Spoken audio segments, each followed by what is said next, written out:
Like, bam, life just throws a U-turn at you when you're going 100 miles an hour. Those unexpected detours that kind of throw you off course. Well, that's what this deep dive is all about. How to find your way back when life throws one of those curveballs. It's not just about finding your way back, though, is it? It's more about how to actually use those detours to consciously design a path forward. Maybe even a better one than you were on before. Totally. And for this deep dive, we have Finding Your Way Back, this book by Gonzalo Estrada. It's honestly like our roadmap, packed with insights on how to regain that sense of control and, rediscover that path to happiness. But don't worry, we're not going to go all lecture mode on you. We're just going to unpack the juiciest bits. Think of it like your cheat sheet for navigating those unexpected twists and turns life throws at you. I love that. And Estrada, he doesn't beat around the bush, does he? He goes straight to it. Step one, and this is a big one, is accepting where you are right now, no matter how, messy or uncomfortable it might feel. It's like that old saying, right? The first step is admitting you have a problem. Denial might seem easier at first, like a quick fix, but in the end, it just, delays dealing with what's really going on. Yeah, and those things you try to ignore, sometimes they can become like huge roadblocks down the line. Estrada even compares unresolved issues to, get this, a tumor growing in a relationship. Just let that image sink in for a moment. Yeah. It's powerful. So how do we break free from that denial trap, that feeling of being stuck? Well, he suggests this exercise. Let's see if this makes sense. It's about creating a sort of, a journal where you can actually trace back the events step by step that led you to this point. Right, so it's like retracing your steps, but he's clear that it's not about dwelling on the past or pointing fingers. Oh, absolutely not. More like a no-blame autopsy, right?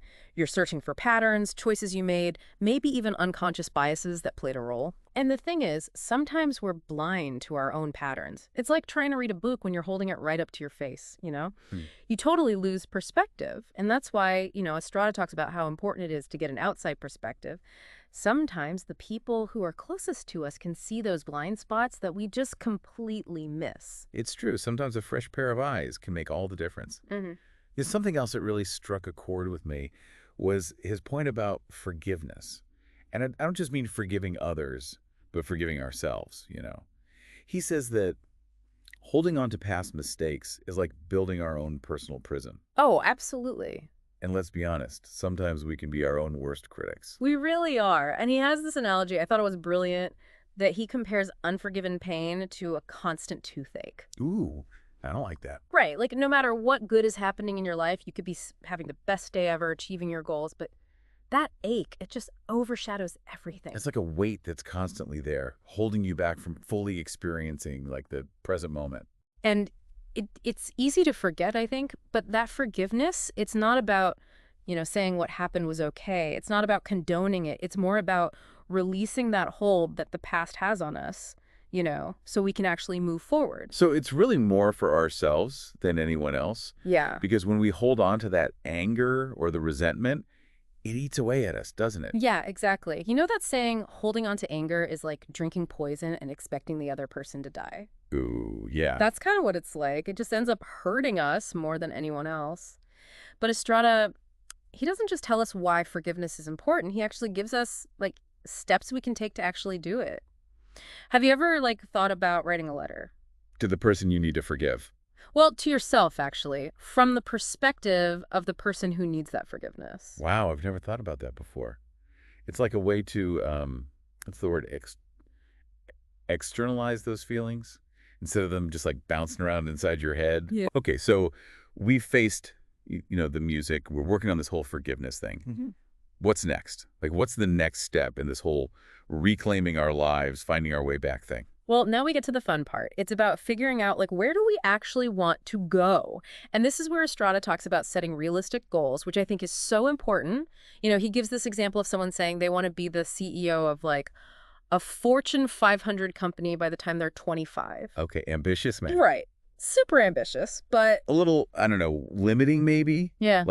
What if life has other plans and you're so focused on this one very specific outcome that you miss out on other opportunities? Exactly. And that's why he's like, hey, think about the broader desire here. What's the core of what you actually want? So instead of, getting fixated on one specific company. Maybe it's more about, becoming a leader in your industry or having a certain impact on the world. So it's like zooming out and asking yourself, what's really driving me? What are my deepest desires here? And how can I create a life that actually reflects those things? Yes. And then being open to different paths that might lead you there, It's not always a straight line. Okay, I like that. So we've got our metaphorical map updated. We know where we want to go. But how do we actually make the journey? How do we get from point A to point B? Well, Estrada has a word for that. Tenacity. I like it. He calls it that, like that inner muscle that we all have. It's that I've got this spirit. And sometimes it's buried deep down, but it's there. And he really believes it's the defining factor that separates the people who, actually achieve their goals and those who, well, don't. So it's not just about dreaming big. It's about having the grit, the determination to actually see those dreams through. Yeah, and to keep going even when things get tough. Because they will, right? Oh, yeah, guaranteed. Life's going to throw some curveballs. But the good news is tenacity. It's like any other skill. It's something you can actually cultivate. It gets stronger the more you use it. And Estrada, he gives some really down-to-earth actionable steps. Things like planning your day in a strategic way and surrounding yourself with supportive people. Because who you surround yourself with, that makes a big difference, right? Huge. He calls them your positive partnerships, those people who are really in your corner cheering you on. Because honestly, negativity and self-doubt, those things can spread like wildfire. Oh, tell me about it. It's so easy to get sucked into that vortex of negativity. It is. He calls them time thieves. They steal your energy and your focus. And he's a big advocate for setting what he calls immovable dates, which are basically, non-negotiable deadlines to keep you accountable. So instead of those wishy-washy someday goals, it's about breaking things down into smaller steps and actually putting it on your calendar. Oh, I like that. So instead of just saying, oh, I want to write a book someday, it would be like, I'm blocking off 2 hours every Saturday mornings to write. And you actually put it in your schedule and you treat it like an important meeting you can't miss. Exactly. It's about having that plan and honoring your commitment to yourself. Yeah. And as important as it is to set those goals, it's also just as important to celebrate those smaller wins along the way, because those little victories, they fuel your motivation, They give you that little boost to keep going. Yeah, and they help you stay focused on the bigger picture. Because remember, setbacks are going to happen. It's not about never stumbling. It's about having that resilience to get back up and keep going. And it's about how we view those challenges, right? Are they roadblocks? Or are they opportunities to learn and grow? Yes. It's all about perspective. It's like they say, right? Progress, not perfection. Yeah. And speaking of progress, Estrada, he also talks about one of the biggest, obstacles, I guess, to actually achieving our goals. And that's procrastination. Oh, procrastination. It gets us all. It's like everyone's best friend and worst enemy at the same time. Yeah. But the thing is, he doesn't just tell you to stop procrastinating, which is kind of duh. Right? Right, that's going to work. He actually tries to, dig a little deeper.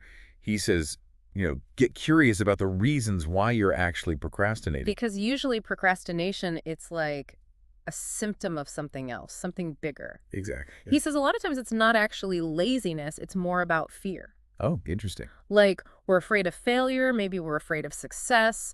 Sometimes we're just afraid of the work itself. It could feel so overwhelming. Right. So instead of just beating yourself up for procrastinating, it's more about having that self-awareness to say, okay, what's really going on here? Why am I avoiding this? Yes, exactly. And then once you pinpoint what that root cause is, then you can actually start addressing it in a way that's, more effective. Okay, so how do we do that? Well, he breaks down some of the most common types of procrastination, which I thought was interesting. There's evasion, which is usually rooted in that fear of failure we were just talking about. And then there's indecision, which is, when you get so caught up in trying to make the perfect decision that you end up making no decision at all. Oh, analysis paralysis. Yeah. I know that one all too well. Right. It's spending hours researching the best kind of blender online, but you never actually buy one. Yep. Been there. And then, of course, there's just plain old delaying. You need to get it done. Yeah. But you just keep pushing it off until the very last minute. Yeah. And we all know how stressful that is. The worst. But I like that Estrada gives us some practical strategies for overcoming these things. He's really big on using visualization. Oh, yes. Really connecting with the positive outcome of, what it would feel like to actually achieve the goal. He calls it positive mentalization. And it can be incredibly powerful because it's all about like making a conscious choice to focus on, thoughts and beliefs that actually empower you instead of the ones that, just keep you stuck. So it's like instead of replaying all the ways it could go wrong, you're like intentionally picturing how awesome it'll be when it all works out. Yeah. It's like giving your brain a little preview of that feeling of accomplishment, the joy, the satisfaction, and that can be so motivating. Right. It's like you're creating that internal pull instead of just relying on willpower, which, let's face it, can be pretty flimsy sometimes. And it's important to remember, all of it's about those small, consistent steps. Right. Those little wins. It's not about being perfect. It's about progress. Love that. And celebrating those wins, too. Every step of the way. Absolutely. Because those are the things that reinforce your belief in yourself, right? They help you build that confidence. And when you truly believe in yourself and what you're capable of, well, anything is possible. It's so true. All this talk about thoughts creating reality and how powerful visualization can be, it makes me think, what if we took that idea even further? Oh, tell me more. Well, what if instead of just visualizing the goal itself, we really put our energy into visualizing the feeling of achieving it, that sense of accomplishment, the joy, the fulfillment. I don't know, I just feel like that could be even more powerful. That's a really interesting thought, like going beyond just the picture in your mind and really tapping into those emotions. I love that. Right. It's like, it's not just about checking things off a to-do list. It's about really savoring the experience of, creating a life that lights you up inside. Beautifully said. So listeners, that's something to ponder, right? It's not just about visualizing your goals, but really feeling them into reality. And on that note, I think that's a wrap on our deep dive for today.